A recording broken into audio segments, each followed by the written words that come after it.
La fille d'un bêta dit au roi Alpha « Monsieur, ma mère a une marque tout comme la vôtre. » Que s'est-il passé ensuite ? Ne la regarde pas, gronda le roi, sa voix un faible grondement de tonnerre qui secoua les pavés luisants de pluie. Il rabaissa sa manchette, cachant la cicatrice argentée et déchiquetée marquée sur son avant-bras, la marque d'une âme brisée en deux. La cour tomba dans le silence. Regardez la malédiction du roi Alpha, Desmond Hartwell, s'était invité la mort, mais la petite fille tremblante dans la boue ne baissa pas les yeux. Elle essuya une tache de saleté sur sa joue, serrant une poupée en haillons, et murmura les mots qui feraient basculer un royaume. Mais monsieur, la voix de Félicia Mosfall était petite, innocente et terriblement claire dans le silence. Ma mère, elle pleure quand elle touche son bras. Elle a une marque tout comme la vôtre. Juste là. Desmond se figea. La pluie cessa. Ou peut-être que pour le roi Alpha, le monde cessa simplement de tourner. Le ciel au-dessus du territoire de Whitland était de la couleur d'un bleu frais, violet, enflé et sur le point d'éclater. Cela correspondait parfaitement à l'humeur du roi Alpha Desmond Hartwell. Il se tenait sur l'estrade surélevée de la place de la ville, la pluie plaquant ses cheveux noirs sur son front, dégoulinant du col haut de son manteau militaire. Il détestait les inspections. Il détestait les courbettes forcées, l'odeur de la peur qui viciait l'air et la loyauté de façade des meutes inférieures. « Ils sont terrifiés par vous, mon suzerain », murmura Fergus Whitland en s'approchant de lui. Fergus était un homme bon, un bêta loyal avec une mâchoire comme un bloc de granit. Mais même lui gardait une distance respectueuse. Vous laissez échapper des phéromones. Ça sent l'ozone et la violence imminente ici. Je m'ennuie, Fergus, répondit Desmond, ses yeux balayant la foule de villageois transis. L'ennui m'agite, et l'agitation me fait perdre le contrôle de mon pouvoir. Essayez de le contenir. Nous avons besoin des cargaisons de céréales de ce secteur. Les effrayer jusqu'au coma n'aidera pas la récolte. Desmond soupira, un son qui gronda dans sa poitrine, comme un moteur au ralenti. Il était l'alpha des alphas, le souverain de la coalition du Nord, et pourtant, il se sentait moins comme un roi que comme un fantôme hantant son propre trône. Cela faisait 7 ans. 7 ans depuis la nuit des cendres. 7 ans qu'il s'était réveillé avec une douleur brûlante au bras et un lien brisé net en deux. Il ne l'avait jamais trouvée, la femme que la déesse de la lune avait conçue pour lui. Il n'avait senti que sa mort, un vide soudain et brutal, là où un battement de cœur aurait dû se trouver. Depuis lors, la marque était apparue. Une cicatrice argentée et déchiquetée sur son avant-bras, en forme de croissant de lune, brisée par la foudre. Elle lançait quand il était en colère. Elle saignait quand il était seul. « Amenez les enfants », ordonna Justa Redshaw de l'autre côté de l'estrade. La lèvre de Desmond se retroussa. Justa, de haute naissance, belle et assez ambitieuse pour étrangler un ours. Elle convoitait la place de sa reine depuis 3 ans, misant sur le fait que sa compagne prédestinée était morte. Elle portait une robe de soie cramoisie tout à fait inappropriée pour le temps, ses lèvres peintes d'un rouge sévère. « Est-ce nécessaire, Jana ?» demanda Desmond, en regardant la file d'orphelins et d'écoliers terrifiés s'avancer pour présenter des fleurs. « L'image, Desmond !»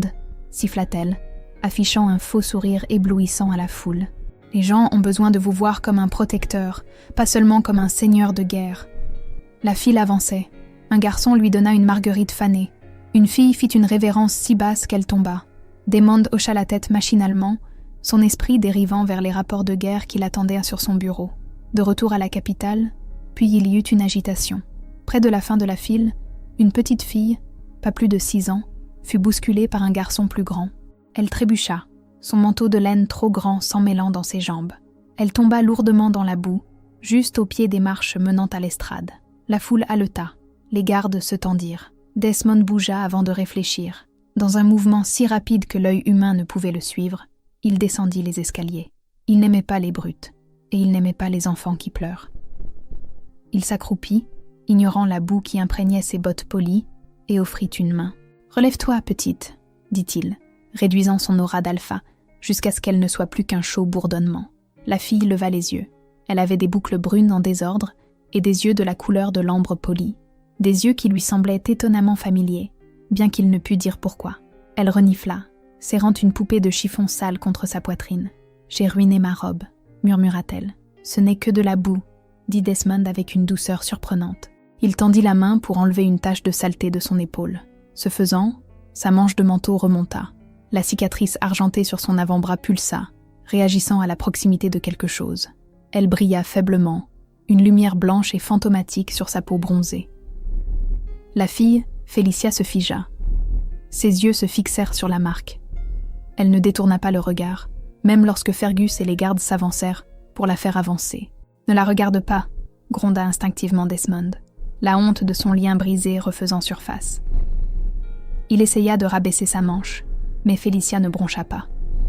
Elle pencha la tête, son petit front se plissant. Mais monsieur, la place devint silencieuse. « Ma mère, » dit Félicia, pointant un petit doigt boueux vers le croissant déchiqueté. Elle pleure quand elle touche son bras. Elle a une marque tout comme la vôtre, juste là. Le monde bascula sur son axe. Desmond cessa de respirer. L'air dans ses poumons se transforma en glace solide. Il attrapa l'épaule de la fille, peut-être un peu trop fort, car elle couina et la rapprocha. « Qu'as-tu dit ?» demanda-t-il, sa voix un murmure rauque. Justa s'avança, l'air agacé. « Desmond, laissez cet enfant. Elle invente manifestement des histoires pour attirer l'attention. »« Silence !» rugit Desmond, l'ordre s'abattant sur la foule avec la force d'un coup physique. Chaque loup à proximité tomba à genoux, présentant sa gorge en signe de soumission. Même Justina recula en titubant, se tenant la poitrine. Desmond ne regardait que l'enfant. Son cœur, une pierre dans sa poitrine depuis 7 ans, eut un soubresaut douloureux et terrifiant. « Ta mère !» râla Desmond. « Où est-elle » Félicia montra du doigt la lisière dense et ombragée des bois murmurants, le territoire interdit où vivaient les loups solitaires et les bannis. « Elle est au cottage » dit Félicia. « Elle fait du pain, mais elle m'a dit de ne jamais parler de la marque à personne. Elle dit que c'est une malédiction d'un monstre. » « Un monstre ?» Desmond se leva, les mots de la fille le coupant plus profondément que n'importe quelle lame. Il regarda Fergus. « Va chercher la voiture » ordonna Desmond, ses yeux brûlants d'or, la bête en lui griffant la surface. « Non, oublie la voiture. » Il retira son lourd manteau militaire et le jeta sur le sol boueux. « Desmond » hurla Justina. « Tu ne peux pas aller dans les bois murmurants. C'est inexploré. C'est dangereux. »« Si elle est là, » dit Desmond, sa voix terrifiante de calme. « Alors la seule chose dangereuse dans ces bois, c'est moi. » Il se transforma. Les os craquèrent et se remodelèrent. Une fourrure noire comme la nuit jaillit de sa peau. Un loup massif, facilement de la taille d'un cheval de guerre, se tenait là où le roi avait été. Il poussa un hurlement qui brisa les fenêtres de la taverne voisine. Un son d'espoir pur et angoissant. Puis il courut. Les bois étaient un flou de vert et de gris. Desmond courait à une vitesse qui déchirait la terre sous ses pattes. Il suivait l'odeur que portait la fille. Fleurs, lavande, et sous tout cela, une odeur qu'il n'avait pas sentie depuis 7 ans. Vanille et pluie. Elle était faible, enfouie sous des années d'herbes masquantes. Mais elle était là. Son loup devenait fou, hurlant dans son esprit. Compagne, compagne, vivante, trouvée. Il contourna les sentiers, s'écrasant à travers des fourrés d'épines qui auraient écorché un loup de moindre envergure. Il ne sentait pas les égratignures. Il ne sentait que l'attraction du lien. Une force magnétique le tirant vers le centre de la forêt. Il ralentit en approchant d'une clairière. Un petit cottage tordu se tenait là, de la fumée s'échappant paresseusement d'une cheminée en pierre. C'était humble, presque en ruine, avec un petit jardin d'herbes luttant contre les mauvaises herbes envahissantes. Desmond reprit sa forme humaine derrière un grand chêne. Il était nu, mais il s'en moquait. Il invoqua la transformation partielle, permettant à un pantalon de se matérialiser à partir de la brume de sa transformation. Une vieille astuce d'Alpha, mais sa poitrine resta nue, haletante d'effort. La pluie sifflait contre sa peau chaude. Il se dirigea vers la porte. Chaque pas était une bataille entre l'envie d'enfoncer la porte et la peur terrifiée que ce soit une erreur, que la fille ait menti, que ce ne soit qu'une cicatrice similaire. Il atteignit la lourde porte en bois. Il ne frappa pas. Il posa sa main contre le bois et poussa. Elle n'était pas verrouillée. L'intérieur était chaud, sentant la levure et la sauge séchée. Un feu crépitait dans l'âtre. Une femme lui tournait le dos, pétrissant de la pâte sur une table grossièrement taillée. Elle portait une simple robe grise informe, ses cheveux attachés en un chignon désordonné. « Félicia » appela-t-elle sans se retourner, sa voix lasse mais mélodieuse. « As-tu encore oublié ton déjeuner ? Je t'avais dit de ne pas t'approcher du... » Elle s'arrêta. L'air dans la pièce changea. Il devint lourd, chargé d'électricité statique. La connexion entre eux, dormante depuis 7 ans, se remit soudainement en place comme une épaule disloquée qu'on remet. La femme laissa tomber la pâte. Ses mains commencèrent à trembler. Lentement, Douloureusement, elle se retourna. Desmond sentit ses genoux faiblir. C'était elle, Hela Crestbrook. Elle était plus âgée. Il y avait de fines rides autour de ses yeux, qui n'étaient pas là avant, et une ombre de profond et durable épuisement dans sa posture. Mais c'était elle, la femme bêta dont il était tombé amoureux à l'académie, la femme qui avait disparu la nuit où il devait la réclamer. Hela, souffla-t-il, son visage vidé de toute couleur. Elle ne le regarda pas avec amour. Elle ne courut pas dans ses bras. Elle le regarda avec une terreur pure et sans mélange. Sa main se dirigea vers le comptoir, attrapant un couteau à pain dentelé. Elle le tendit, la pointe tremblante. « Reste en arrière », murmura-t-elle. « Reste en arrière, Desmond. » Desmond s'arrêta, confus et blessé. « Hela, c'est moi. Je t'ai trouvé. Pourquoi as-tu fui ? Pourquoi ? Ne joue pas à des jeux, » cria-t-elle, les larmes coulant. « Tu les as envoyés. Tu as envoyé l'assassin il y a 7 ans. Veux-tu finir le travail toi-même ? C'est ça ? Es-tu venu pour nous tuer, Félicia et moi, personnellement ?» Desmond cligna des yeux, l'accusation le frappant comme un coup physique. « Te tuer ? Hela ? Je t'ai cherché pendant des années. J'ai failli mourir quand le lien s'est brisé. Je te croyais morte. » « Menteur !»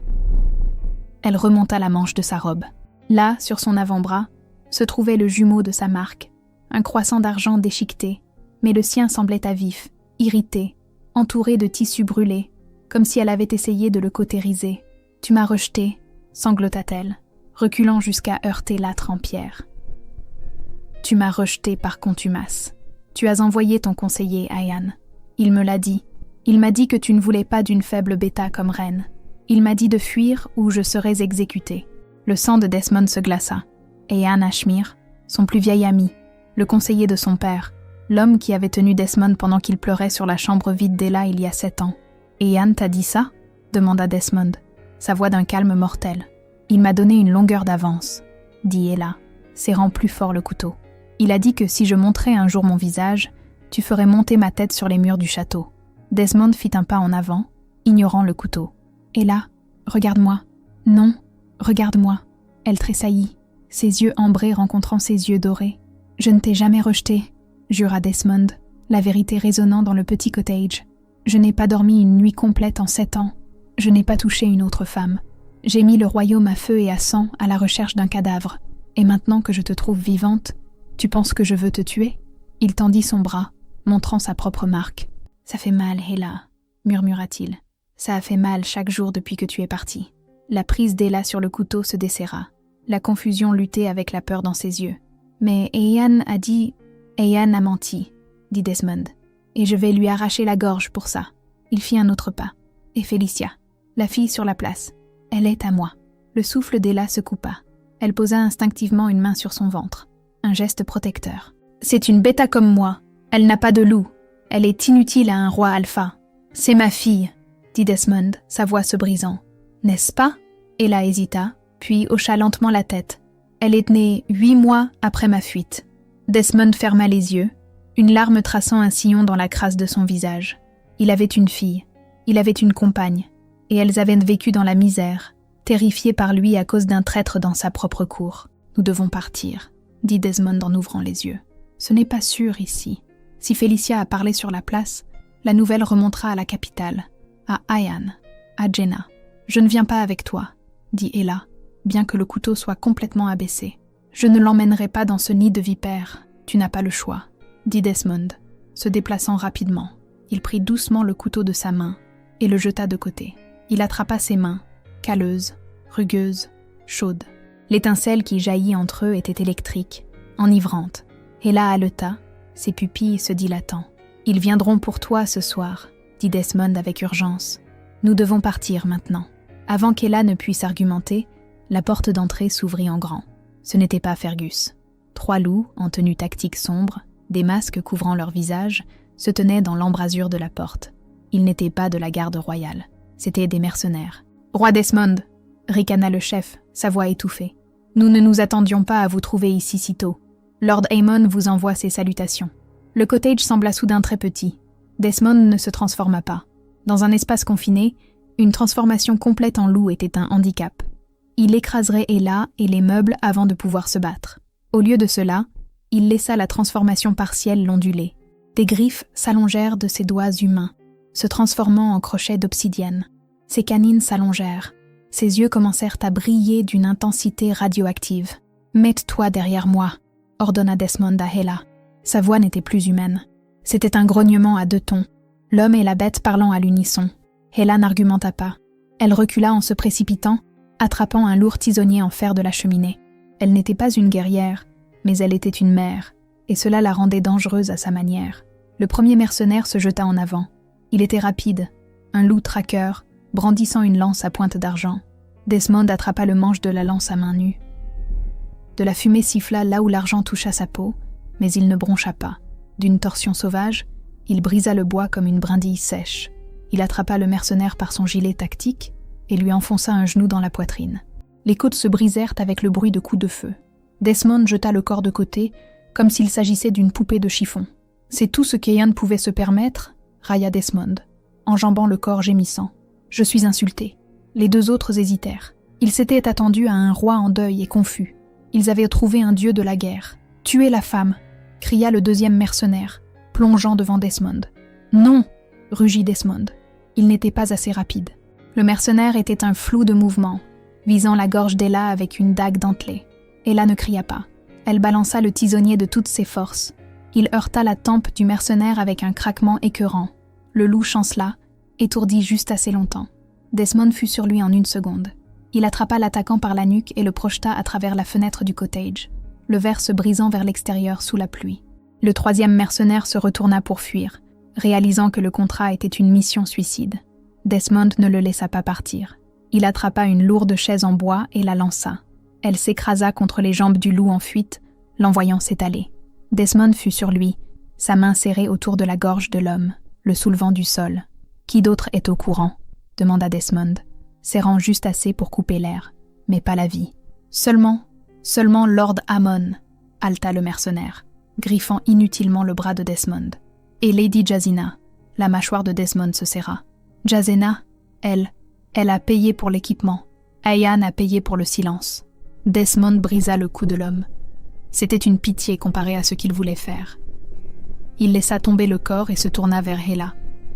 Elle se tenait près de l'âtre, la poitrine haletante, le tisonnier toujours serré dans ses mains aux jointures blanches. Elle regarda le carnage dans sa cuisine, le sang, le verre brisé, les hommes morts. Puis, elle regarda Desmond. « Tu les as tués », murmura-t-elle. « Ils allaient te tuer », dit Desmond, sa poitrine se soulevant alors que l'adrénaline retombait. Il essaya de rétracter ses griffes, essuyant le sang sur son pantalon. « Et là, es-tu blessé ?» Elle laissa tomber le tisonnier. « Non, je vais bien. » Elle le regarda vraiment pour la première fois depuis des années. Elle vit la rage, oui, mais elle vit aussi le désespoir, la façon dont il se positionnait entre elle et la porte, la façon dont ses mains tremblaient, pas de peur, mais de l'effort de ne pas la toucher. « Tu ne savais vraiment pas, » dit-elle doucement. « Tu ne savais pas que j'étais ici. J'aurais brûlé le monde pour te trouver, » dit Desmond. « Tu dois me croire. » Un petit bruit vint de l'embrasure de la porte. Felicia se tenait là, trempée jusqu'aux os. Fergus Whitland se tenait protecteur derrière elle.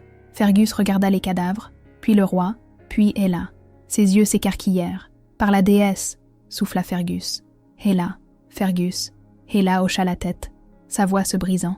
Felicia courut dans la pièce, ignorant le sang, et se jeta contre les jambes de sa mère. « Maman, le grand homme, le roi. » Il accourut si vite. Ella prit sa fille dans ses bras, enfouissant son visage dans les boucles humides de la fille.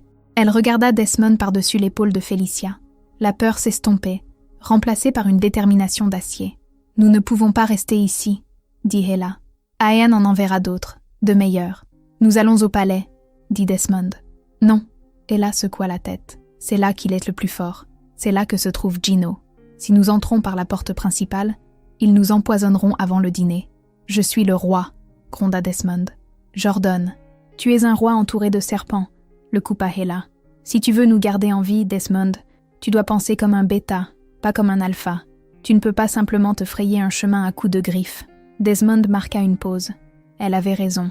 Il avait été aveugle pendant 7 ans. « Que suggères-tu » demanda-t-il, se soumettant à son jugement. « Nous y retournons, » dit Hela, « mais pas en tant que ta compagne, et pas en tant que ta fille. » Desmond fronça les sourcils. « Quoi ? Je suis la nouvelle chef du personnel de la blanchisserie, » dit Hela, son esprit travaillant rapidement. Engagée dans le village local, Félicia est mon assistante. Nous nous cachons à la vue de tous. Nous entrons dans le nid de vipères et nous observons Aean et Jenna. Nous trouvons des preuves de leur trahison. Et puis ses yeux se durcirent, l'ambre se transformant en or froid. Et puis tu les tues, finit-elle. Desmond regarda cette femme féroce, brisée, brillante, et sentit une vague d'amour si puissante qu'elle faillit le mettre à genoux. « D'accord, » dit Desmond. Il s'approcha, tendant la main. Il ne la saisit pas. Il attendit, lentement, et elle attendit la main. Ses doigts effleurèrent les siens. L'étincelle jaillit à nouveau, chaude et guérisseuse. « Mais il y a une condition, » dit doucement Desmond. « Quoi ? Tu restes dans mes appartements. Je dormirai par terre. Mais je ne te quitte plus des yeux. » Ella regarda sa cicatrice, puis la sienne.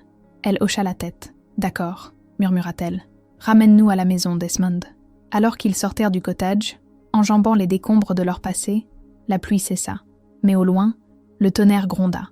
La tempête n'était pas terminée. Elle ne faisait que commencer. Le palais royal de la coalition du Nord n'était pas seulement une maison. C'était une forteresse de pierre noire et de vitraux, dominant la capitale comme une gargouille menaçante. Pour le public, c'était un symbole de force. Pour Ella Cressbrook, le regardant depuis l'arrière d'un camion de ravitaillement banalisé, c'était un mausolée. « Souviens-toi » murmura-t-elle à Félicia, ajustant le col de laine rêche de la tunique de servante de la fille. « Tu ne dois jamais regarder Lady Jenna dans les yeux.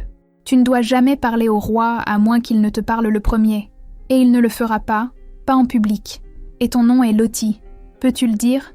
Lottie » répéta Félicia, serrant sa poupée de chiffon. La poupée aussi avait été déguisée.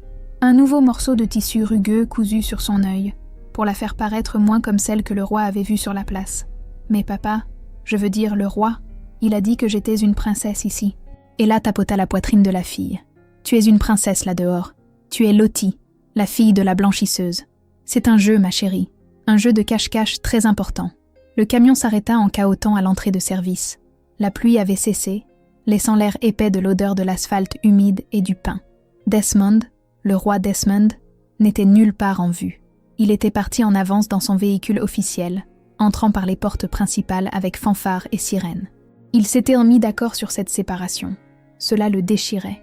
Ella avait vu le muscle sauter dans sa mâchoire quand il les avait laissés avec Fergus, mais c'était nécessaire. Fergus Whitland, maintenant en civil, ouvrit l'arrière du camion. « Nous y sommes. Gardez la tête baissée. La gouvernante en chef, Madame Gable, est de notre côté. Mais elle pense que vous êtes une parente éloignée à moi, fuyant une meute abusive. Elle ne sait pas qui vous êtes vraiment. » Ella hocha la tête, prenant une profonde inspiration. Elle attrapa son maigre paquet d'affaires et sortit. Les cuisines étaient une symphonie chaotique de casseroles qui s'entrechoquaient et de chefs qui criaient. Personne ne jeta un second regard à la femme en robe grise et au petit enfant qui la suivait. Elles étaient invisibles, juste des rouages de plus dans la machine. Elles furent conduites dans des couloirs de pierre sinueux plus profondément dans les entrailles du château, jusqu'à ce que l'air devienne humide et sente le savon de lessive et la vapeur, l'aile de la blanchisserie. « C'est ici » marmonna Fergus en ouvrant une petite porte. La pièce était minuscule, un placard de rangement reconverti avec 2 lits de camp étroits, poussés contre le mur. C'était loin des chambres opulentes qu'Ella aurait occupées en tant que reine, mais c'était propre. L'ascenseur privé de Desmond est au bout du couloir, derrière la tapisserie de la grande chasse, chuchota Fergus.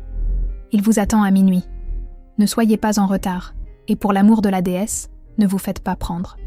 Les premières heures furent un brouillard de vapeur et d'eau bouillante. Ella, désormais connue sous le nom d'Ilara, fut mise au travail immédiatement par une femme formidable, avec des bras de la taille de jambon. Elle frotta des draps jusqu'à ce que ses jointures soient à vif, la douleur physique étant une distraction bienvenue de la terreur qui lui rongeait les entrailles. Félicia était assise dans le coin, pliant des serviettes avec une précision maladroite. Elle était silencieuse, ses yeux balayant la pièce, absorbant tout. Et, la nouvelle, la voix traversa la vapeur comme un fouet. Ella se figea. Elle connaissait cette voix, haute, impérieuse et dégoulinante de dédain. Lady Justa Redshaw se tenait dans l'embrasure de la porte. Elle était impeccable dans un tailleur pantalon blanc, ses lèvres rouges courbées en un rictus. Elle tenait un chemisier en soie, un de Desmond, qui était taché d'encre. « On m'a dit que nous avions de nouvelles recrues », dit Jana en entrant dans la pièce. Les autres lingères firent une profonde révérence. Terrifiée, Ella baissa la tête, son cœur battant à tout rompre contre ses côtes comme un oiseau pris au piège. Cette chemise. Jenna la jeta sur Ella. Elle atterrit avec un bruit mouillé sur la planche à laver. C'est la préférée du roi. Enlève la tache. Si tu abîmes la soie, je te ferai fouetter dans la cour. Ella fixa la chemise. Elle la reconnut. Elle l'avait achetée pour l'anniversaire de Desmond il y a 8 ans. Il la portait encore. Tu m'as entendu ? Muette. Justa s'approcha, son parfum puissant de rose et de musc remplissant le nez d'Ella. Oui, madame. Ella râla, déguisant sa voix. Elle ne leva pas les yeux. Justa fit une pause. Elle pencha la tête, ses yeux se plissant. Est-ce que je vous connais ? Ella cessa de respirer. Elle agrippa la planche à laver, ses jointures devenant blanches. Si Justa reconnaissait son odeur, mais les odeurs de Beta étaient subtiles, facilement masquées par la forte odeur de lessive et d'eau de javel qui imprégnait la pièce. Et Ella était plus mince, plus âgée, usée par 7 ans de pauvreté. « Je viens des territoires de Whitland, madame », dit Ella, gardant la tête baissée. « Je ne suis jamais venue dans la capitale. » Gina fixa le sommet de sa tête pendant une longue et angoissante seconde. Puis elle ricana. « Pathétique. Nettoie juste la chemise et lave ton enfant. Elle sent le chien mouillé. » Justa tourna les talons et sortit. Ella laissa échapper un souffle qu'elle ne savait pas qu'elle retenait. Elle regarda Félicia. Les yeux de la fille étaient grands ouverts, remplis de larmes. « Je ne l'aime pas », murmura Félicia. « Moi non plus, bébé », murmura Ella, frottant l'encre de la chemise de Desmond avec une férocité qui menaçait de déchirer le tissu. « Moi non plus ». Minuit au palais était l'heure des fantômes. Les couloirs étaient silencieux, à l'exception de la patrouille rythmée des gardes. Ella se déplaçait dans l'ombre, Félicia endormie dans ses bras. Elle trouva la tapisserie de la grande chasse, une représentation macabre de loup abattant un cerf, et se glissa derrière. L'ascenseur caché était là, comme l'avait dit Fergus. Il nécessitait un scan biométrique, mais Desmond avait dû la programmer à distance dans le système, car les portes s'ouvrirent dès qu'elle toucha le panneau. Elles montèrent au dernier étage, l'aile de l'Alpha. Les portes s'ouvrirent directement sur les appartements privés de Desmond. La pièce était vaste, dominée par un mur de verre qui surplombait la ville endormie. Un feu brûlait doucement dans l'âtre. Desmond faisait les 100 pas. Il était torse nu, son dos une carte de vieille cicatrice, la nouvelle marque déchiquetée sur son avant-bras brillant faiblement dans la pénombre. Quand les portes s'ouvrirent, il se retourna. Le soulagement sur son visage était si profond qu'il était douloureux à regarder. « Et là ?» souffla-t-il. Il traversa la pièce en 3 longues enjambées. Il se fichait qu'elle sente la lessive et la sueur. Il la prit, elle et Félicia endormies, dans ses bras, enfouissant son visage dans le cou d'Ella. Il inspira profondément, la tension dans ses épaules se relâchant enfin. « Je déteste ça », gronda-t-il contre sa peau. « Je déteste te savoir là-dessous dans la saleté pendant que cette sorcière te donne des ordres. J'ai vu le rapport. Elle t'a fait laver ma chemise. C'est un bon déguisement, Desmond, » murmura Hélène, se penchant dans sa chaleur. Personne ne regarde le personnel. Il se recula, prenant Félicia de ses bras et déposant doucement l'enfant sur le lit massif recouvert de soie. Il l'aborda avec une tendresse qui démentait sa nature létale. Puis, il se retourna vers Ella. « As-tu trouvé quelque chose ?» Ella s'assit sur le bord du lit, son épuisement la rattrapant. « Pas encore, mais la lessive raconte des histoires. J'ai trouvé la tunique d'Ian dans le tas urgent aujourd'hui. » Elle sentait le soufre et l'aconie. Les yeux de Desmond s'assombrirent. « Aconite, poison pour loup traité », corrigea Ella, le genre utilisé dans les poisons subtils. Pas assez pour tuer un alpha instantanément, mais assez pour l'affaiblir, le rendre lent, irritable, confus. Desmond regarda ses propres mains. « Je me sens fatigué depuis des mois. Je pensais que c'était la dépression, la maladie du lien. »« Il t'empoisonne, Desmond, » dit Ella, sa voix tremblant lentement, « pour que, lorsque tu mourras enfin, cela ressemble à des causes naturelles, comme si le chagrin t'avait emporté. » Desmond frappa son poing contre le mur. Le plâtre se fissura. « Je lui faisais confiance. Il était le bêta de mon père. Le pouvoir change les gens, » dit doucement Ella. Elle se leva et se dirigea vers lui, plaçant sa main sur son poing. « Nous avons besoin de preuves. Une tunique qui sent les herbes ne suffit pas pour exécuter un haut conseiller. J'ai une réunion du conseil demain, » dit Desmond, la mâchoire serrée. « Ian sera là. Justa sera là. J'y serai aussi, » dit Ella. Desmond la regarda vivement. « Non, c'est trop dangereux. Je sers les rafraîchissements, » dit-elle. « Madame Gable m'a assigné. Je serai dans la pièce, Desmond. Je pourrai les observer quand ils penseront que personne ne regarde. » Les gens disent des choses devant les domestiques qu'ils ne diraient jamais à un roi. Si Justina te reconnaît, elle ne l'a pas fait aujourd'hui, dit Ella. Elle était trop occupée à se regarder. Desmond soupira, la serrant de nouveau contre lui. Sa main traça la ligne de sa colonne vertébrale. « Je veux te réclamer, Ella. Je veux te marquer pour que le monde entier sache que tu es mienne. Je veux déchiqueter Ayan et me baigner dans son sang. »« Patience, mon loup, » murmura-t-elle, ses doigts s'en mêlant dans ses cheveux sombres. « D'abord nous survivons, ensuite nous conquérons. » Ils ne dormirent pas beaucoup cette nuit-là. Ils restèrent allongés ensemble sur le lit, entièrement habillés, Félicia entre eux, une petite île d'innocence dans une mer de danger. Desmond tenait la main d'Ella, son pouce traçant la cicatrice sur son bras encore et encore, comme pour essayer d'effacer les 7 années de douleur qu'elle représentait. La salle du conseil était une pièce circulaire en acajou poli et en or. La climatisation était réglée trop fort, glaçant la sueur dans le dos d'Ella. Elle portait l'uniforme noir rigide du personnel de service, un bonnet blanc tiré bas sur son front. Elle tenait un lourd plateau d'argent chargé de gobelets en cristal et d'une carafe de vin. Le haut conseil était assis, 12 des loups les plus puissants de la coalition. À la tête de la table était assis Desmond, l'air royal et terriblement ennuyé. À sa droite était assis Aean Ashmir. Aemon était un loup plus âgé, ses cheveux argentés aux tempes, son visage ridé de ce qui semblait être de la sagesse, mais qui était en réalité de la traîtrise. Il souriait généreusement aux autres membres du conseil. Cassena était assise plus bas, pas un membre du conseil, mais présente en tant que représentante des guildes marchandes. Elle tapotait ses longs ongles manucurés sur la table, l'air impatient. « Les livraisons de céréales du Sud sont de nouveau retardées, » disait Ayan, sa voix douce comme de l'huile. « Activité rebelle, disent-ils. Nous devrons peut-être y augmenter la présence militaire. Ou peut-être devrions-nous cesser de les taxer jusqu'à la famine, » traîna Desmond, faisant tourner l'eau dans son verre. Il avait l'air fatigué. Ella remarqua la légère teinte grise de sa peau sous les lumières crues. Le poison faisait effet. « La force est le seul langage qu'ils comprennent, mon suzerain, » contra doucement Ayan. « La faiblesse invite à la rébellion. » Ella s'avança pour remplir les verres. Elle commença par les seigneurs mineurs, remontant la table. Son cœur battait si fort qu'elle craignait que le plateau ne tremble. Alors qu'elle atteignait Jenna, la femme ne leva même pas les yeux. Plus de vin, et fais attention cette fois. Et la versa. Ce faisant, elle remarqua quelque chose. Le téléphone de Cassena était posé sur la table, face vers le haut. Un message clignota sur l'écran. La cible s'affaiblit. Phase 2 ce soir. Le paquet est dans le vide-ordures. La main d'Ella glissa. Une seule goutte de vin rouge éclaboussa la table polie.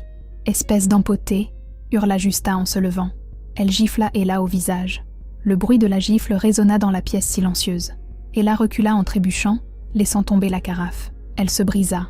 Le vin rouge se répandit sur le sol comme du sang. Desmond fut debout en un éclair. Un grognement bas et vibrant commença dans sa poitrine. Ses yeux brillèrent d'or. Il avait l'air prêt à arracher la tête de Gina. « Desmond !» Ayan se leva, posant une main retenant sur le bras du roi. « Ce n'est qu'une servante maladroite. Contrôlez-vous. Votre aura nous écrase. » Desmond se figea. Il regarda Hélène, qui se tenait la joue, les yeux écarquillés d'avertissement. « Ne fais pas ça !» articula-t-elle.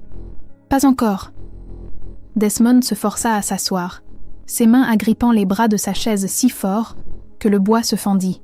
« Sortez-la d'ici !» dit Desmond, sa voix plate et morte. « Et nettoyez ce gâchis. »« Je m'occuperai personnellement de sa discipline, » siffla Justina, en tendant la main vers le bras d'Ella. « Non !» ordonna Desmond. « Elle est renvoyée. Fergus, escortez-la jusqu'aux cuisines. » Fergus sortit de l'ombre, le visage pâle. Il attrapa le bras d'Ella, pas doucement, jouant son rôle. « Viens avec moi. » Alors que Fergus la traînait hors de la pièce, l'esprit d'Ella tournait à plein régime. Phase 2 ce soir. Le paquet est dans le vide-ordures. Ils n'allèrent pas aux cuisines. Une fois dans le couloir, Fergus la tira dans une alcôve. « Ça va ?» demanda-t-il avec urgence. « Le roi a failli se transformer sur place. Je pensais qu'il allait la tuer. »« Je vais bien, » dit Ella, ignorant la douleur cuisante dans sa joue. « Fergus, tu dois aller chercher Desmond maintenant. »« Pourquoi ?»« J'ai vu un message sur le téléphone de Justina. La phase 2, c'est ce soir, et il y a un paquet dans le vide-ordures. » Fergus jura. « Le vide-ordures principal qui mène à la salle de l'incinérateur. Mais il y a une déviation. Il faut y arriver avant eux. dit Ella. Quoi qu'il y ait dans ce paquet, c'est la preuve dont nous avons besoin, ou l'arme qui le tuera. Je ne peux pas quitter le roi, dit Fergus. Si la phase 2 est ce soir, alors j'irai, dit Ella. Tu ne peux pas, c'est dangereux. Je suis la lingère. Tu te souviens? Ella eut un sourire sinistre. Ma place est à la buanderie. Va garder Desmond. Ne le laisse rien manger ni boire. Elle se retourna et courut, ses chaussures de servante glissant sur les sols en marbre. Elle devait se rendre au sous-sol. Elle prit l'escalier de service, descendant les marches 2 par 2. L'air devint plus chaud, l'odeur de détritus et de déchets brûlés se faisant plus forte. Le système de vide-ordures était un réseau de tuyaux massifs qui alimentait les niveaux inférieurs. Elle atteignit la salle de tri. Elle était vide à cette heure. L'énorme bouche métallique du vide-ordures était ouverte. Elle entendit des voix. Elle plongea derrière un chariot de linge sale. 2 hommes entrèrent. L'un était Ian Ashmere. L'autre était un garde qu'elle ne reconnaissait pas. « Est-ce que c'est préparé ?» demanda Ian, sa voix résonnant dans la pièce en béton. « Oui, monseigneur, » dit le garde. Il brandit une petite cartouche métallique. Le gaz est concentré. Une fois que nous le libérerons dans le système de ventilation, il remplira l'aile royale en 3 minutes. Inodore, incolore, et le roi, il ne se réveillera jamais. Arrêt cardiaque, tragique. Bien. Ian sourit, et c'était le sourire d'un démon. Et la femme Beta et sa gosse? Les nettoyeurs les ont-ils trouvés? Pas encore, mais elles ne peuvent pas être allées loin. Ella plaqua une main sur sa bouche. Du gaz. Ils ne se contentèrent plus de l'empoisonner. Ils allaient gazer toute l'aile royale ce soir. Desmond, Felicia, elle devait les avertir. Elle déplaça son poids pour s'éloigner furtivement. Son pied heurta un seau en métal. Clang. Le son était assourdissant. Ian se retourna. « Qui est là ?» Hélène n'attendit pas. Elle fila. « Attrapez-la !» rugit Ian. Elle courut à travers le labyrinthe de chariots et de machines, ses poumons en feu. Elle entendit de lourdes bottes marteler derrière elle. Elle franchit les portes doubles pour entrer dans le couloir principal des niveaux du sous-sol. Elle avait besoin d'une arme. Elle avait besoin d'aide. Elle avait besoin de Desmond. Elle tourna un coin et dérapa jusqu'à s'arrêter net. Bloquée, une impasse. Juste un mur de tuyaux et une porte de maintenance verrouillée. Elle se retourna. Le garde était là, bloquant le couloir. Il sortit une matraque paralysante de sa ceinture, la pointe crépitant d'électricité bleue. Ian s'approcha derrière lui, l'air agacé. Il plissa les yeux vers Ella dans la pénombre, puis ses yeux s'écarquillèrent. « Eh bien, murmura Ian, un plaisir cruel se répandant sur son visage. « Je te croyais un fantôme, Ella, mais les fantômes ne saignent pas quand on les gifle. » Il fit signe au garde. « Tue-la et fais ça salement. » Le garde se jeta en avant, la matraque paralysante crépitant d'un arc bleu mortel. Ella ne cria pas, elle ne se figea pas. Beta elle était peut-être, mais elle était une mère dont l'enfant dormait 3 étages, au-dessus d'une cartouche de gaz. Elle se laissa tomber. La matraque passa au-dessus de sa tête, vrombissant dans l'air là où son crâne se trouvait une seconde auparavant. Ella se précipita en avant à 4 pattes, enfonçant son épaule dans les genoux du garde. Ce n'était pas un mouvement de guerrière, c'était désespéré, maladroit et efficace. Le garde, lourd de son équipement tactique, plia. « Petite vermine !» gronda Aemon, enjambant son homme de main tombée. Il n'avait pas besoin d'armes. C'était un loup aîné. Sa main jaillit, attrapant Ella par les cheveux et la relevant brusquement. Une douleur explosa dans son cuir chevelu. Aemon la projeta contre les tuyaux chauds et vibrants du mur. « Tu aurais dû rester morte, Ella. » Ian siffla, son visage à quelques centimètres du sien. « Tu as tout gâché. Le roi était brisé, contrôlé. Il était à moi. Il n'a jamais été à toi. » Halta Ella, sa main cherchant derrière son dos, fouillant les tuyaux. « Il est l'alpha des alphas. Tu n'es qu'une sangsue. » Ian rit, un son sec et cliquetant. « Et tu n'es qu'un cadavre. » Il resserra sa prise sur sa gorge. Des pointes noires dansaient dans la vision d'Ella. Elle sentait sa trachée se comprimer. « Desmond !» cria-t-elle dans son esprit, projetant la pensée avec chaque once d'amour et de terreur qu'elle possédait. Desmond. 3 étages plus haut, dans la salle du conseil, le roi Desmond laissa tomber son verre. Il ne se brisa pas. Il se réduisit en poussière dans sa main. « Mon suzerain ?» demanda un seigneur mineur en tremblant. Desmond se leva.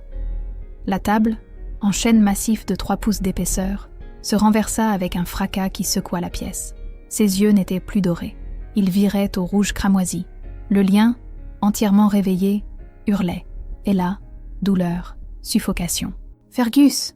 rugit Desmond, le son brisant les fenêtres de la chambre. Sous-sol maintenant. Il n'attendit pas l'ascenseur. Il courut sur le balcon et sauta.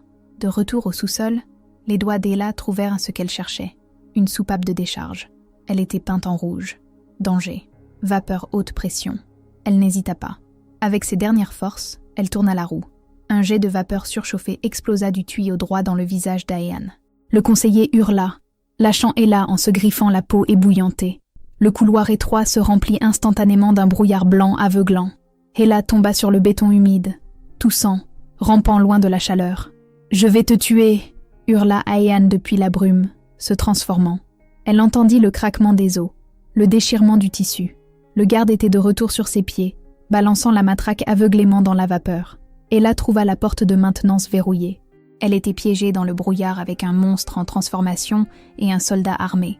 Elle se roula en boule, attrapant une clé à molette abandonnée sur le sol. « Je t'aime, Felicia. Je t'aime, Desmond. » Puis le plafond s'effondra. Ce n'était pas un défaut de structure, c'était une arrivée.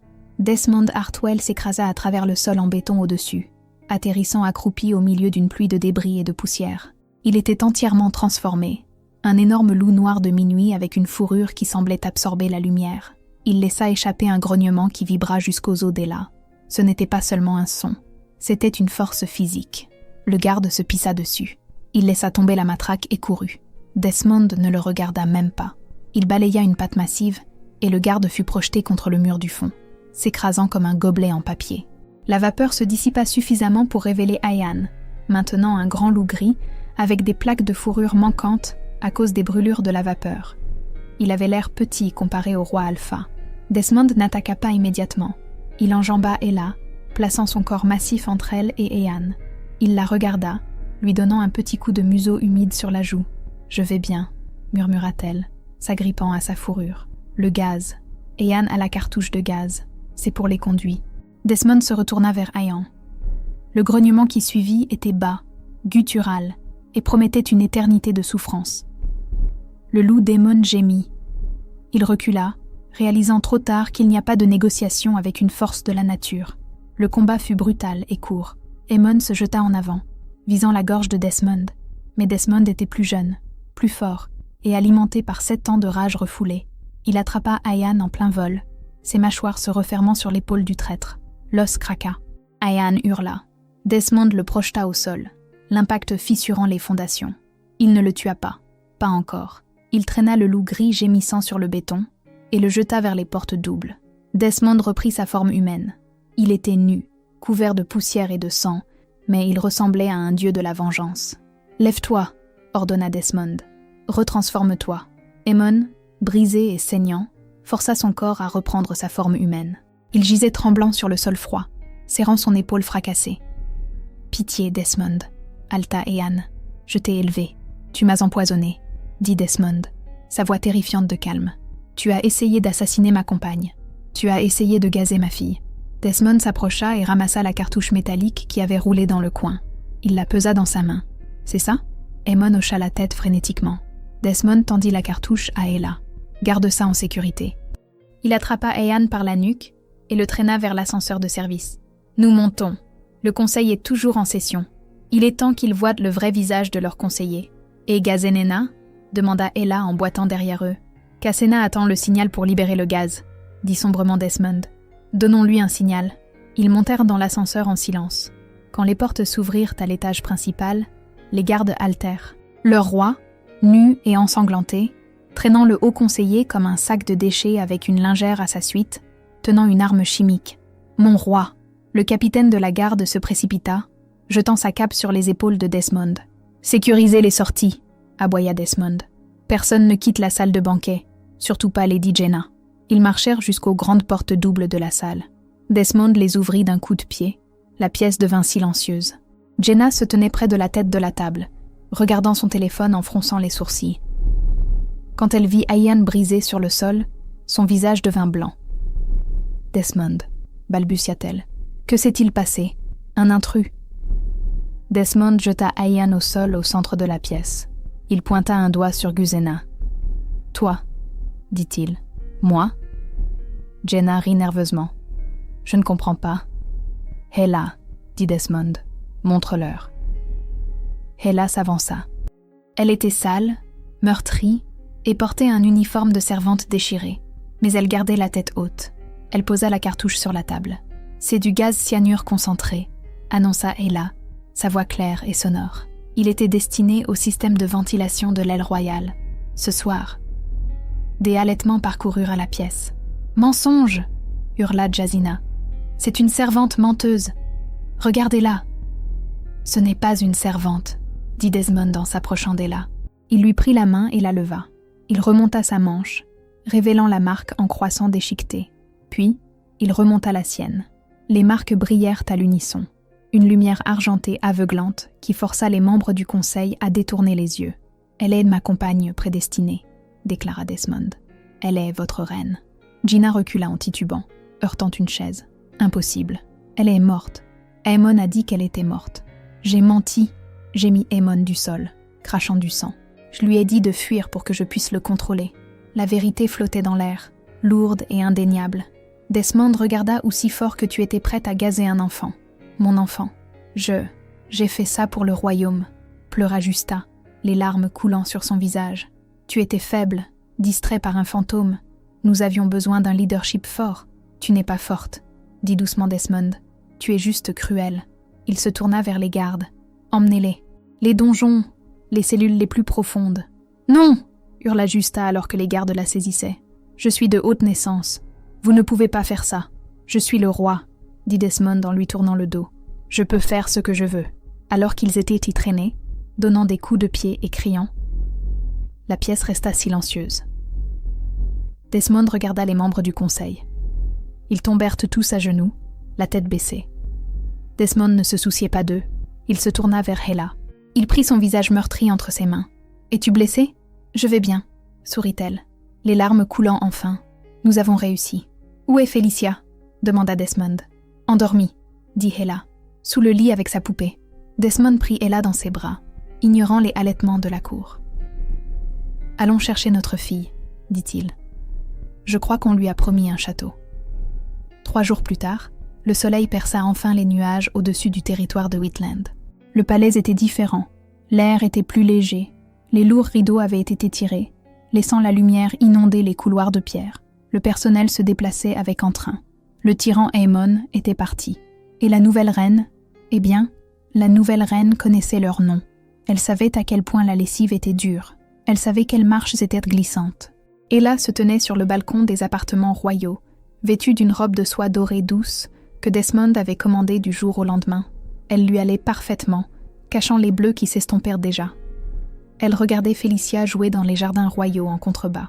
La fille chassait les papillons, son rire montant dans la brise. Fergus était là aussi, agissant comme un baby-sitter très sérieux et très musclé. « Elle a l'air heureuse », dit une voix profonde derrière elle.